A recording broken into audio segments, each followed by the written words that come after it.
In this tutorial in Cyberlink PowerDirector, we're going to show you how you can customize snow that you add to your video presentation, either by using it as an effect or using it as one of several overlays. We had a previous tutorial that showed you exactly how to add this effect, but what we're going to do now is show you how to customize it to fit your particular needs. Let's look at the effects first of all.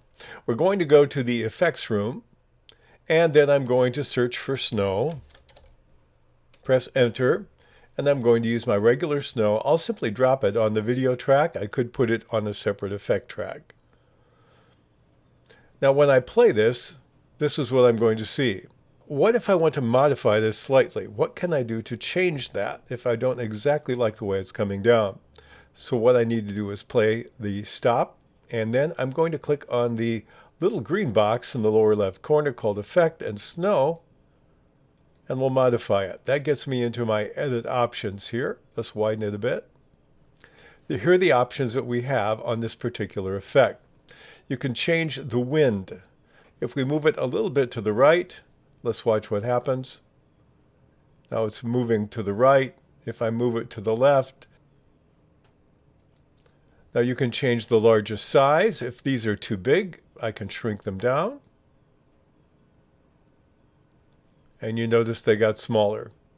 You also have the smallest size. You can grow that or reduce that. You can increase the number by changing the density. If I want a lighter snow, I'll click it back here.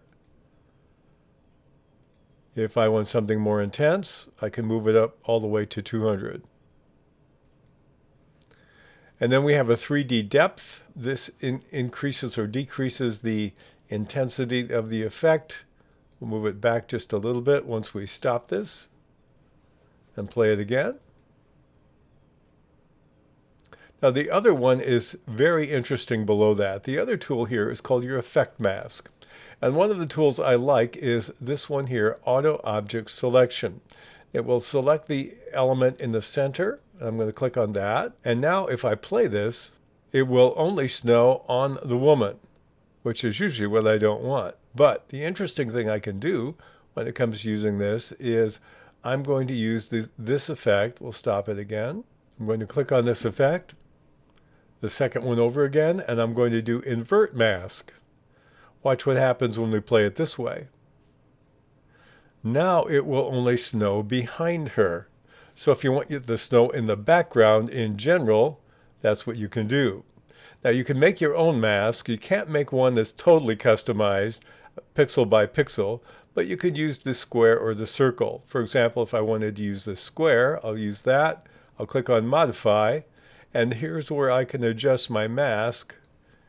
If I only want this area here, I'll click on OK, and I'll make it inverted again, and I'll get basically the same thing we saw before.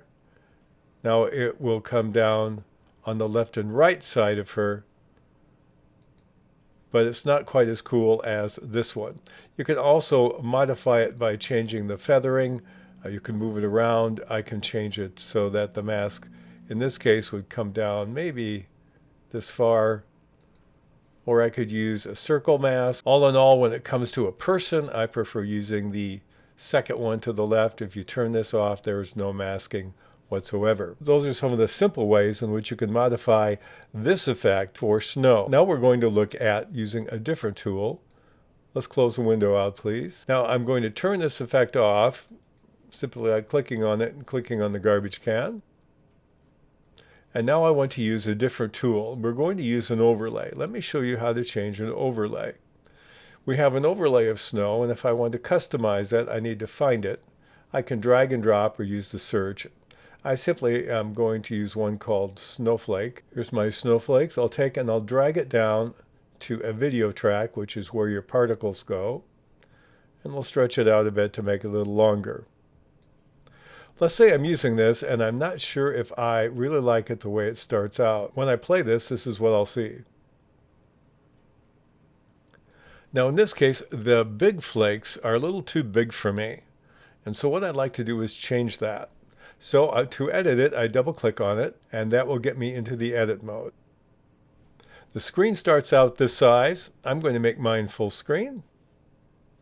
And we have two options when it comes to editing a particle. You can edit it in Express mode. Now, Express mode is nice. It has all these simple controls you can modify in terms of parameters. And the warning is it will apply to all the particles. So that's something I don't want to do, is just modify all of them the same way. If I'm in a hurry, I might take that approach. But if I'm not, I want to go to the advanced mode. Let's go to the advanced mode. When we're in the advanced mode, we get to see a lot more about how many particles I have. In this case, I have 5 of them. And whichever track I'm clicked on will show me the particle and information about it. So let me give myself a little less room here on my particles. And what I also want to do is minimize my image. This is the origin of the particle and the way it comes down.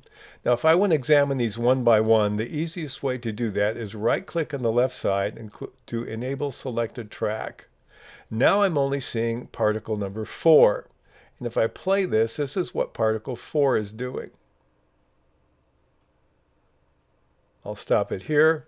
Now I can take particle 4 and I can move it over here, and it's going to come down differently. I could actually take it here and I can rotate it, and now I'm going to have a sideways particles that will come in. If I play it now I have a different look. It's coming in from the left side. So you can move these around one by one if you like to do that. To see them all again, you just right click on the track. Once you stop it, you right click, you do enable all tracks. Now I'm looking for the particle where the snowflakes are too big. I can either remove it or I can change it. So let's go to particle 5. I'll do right click, enable selected track only. I think that may be the one with the big ones. Yes, here's the big one right here. So I want to change that one.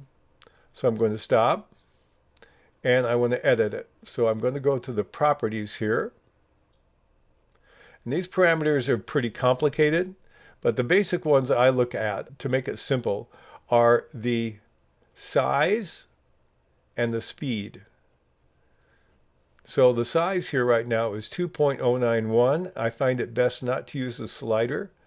Let's make the size 0.9. Okay, and then we have a size variation. Right now they can go up to 500. Let's make the variation less, let's make the variation 150. And let's see what happens when we play this track only. Much more reduced. So maybe the size is too small. Maybe I want to change it and make it, instead of 150, maybe 200 is better. And maybe I can increase my size to 1.1. There's all kinds of variations you can do. Let's try this one and see. It'll be slightly different. A little bigger. I don't want them too large.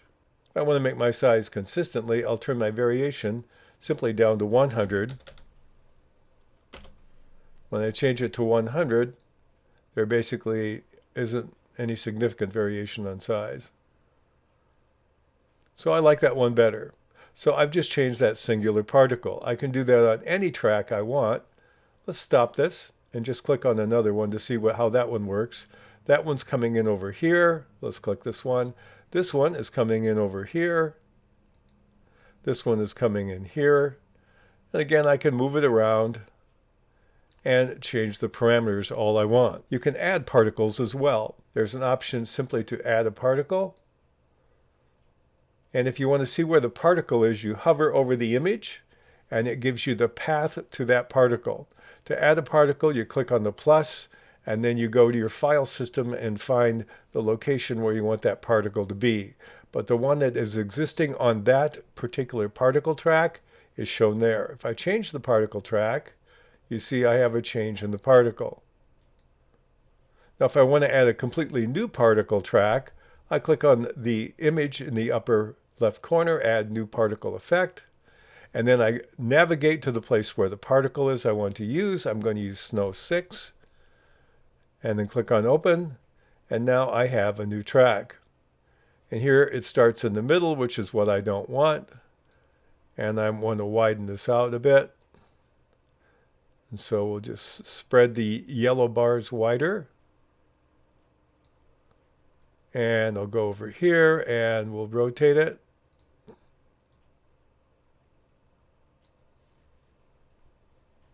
And now I have an additional particle.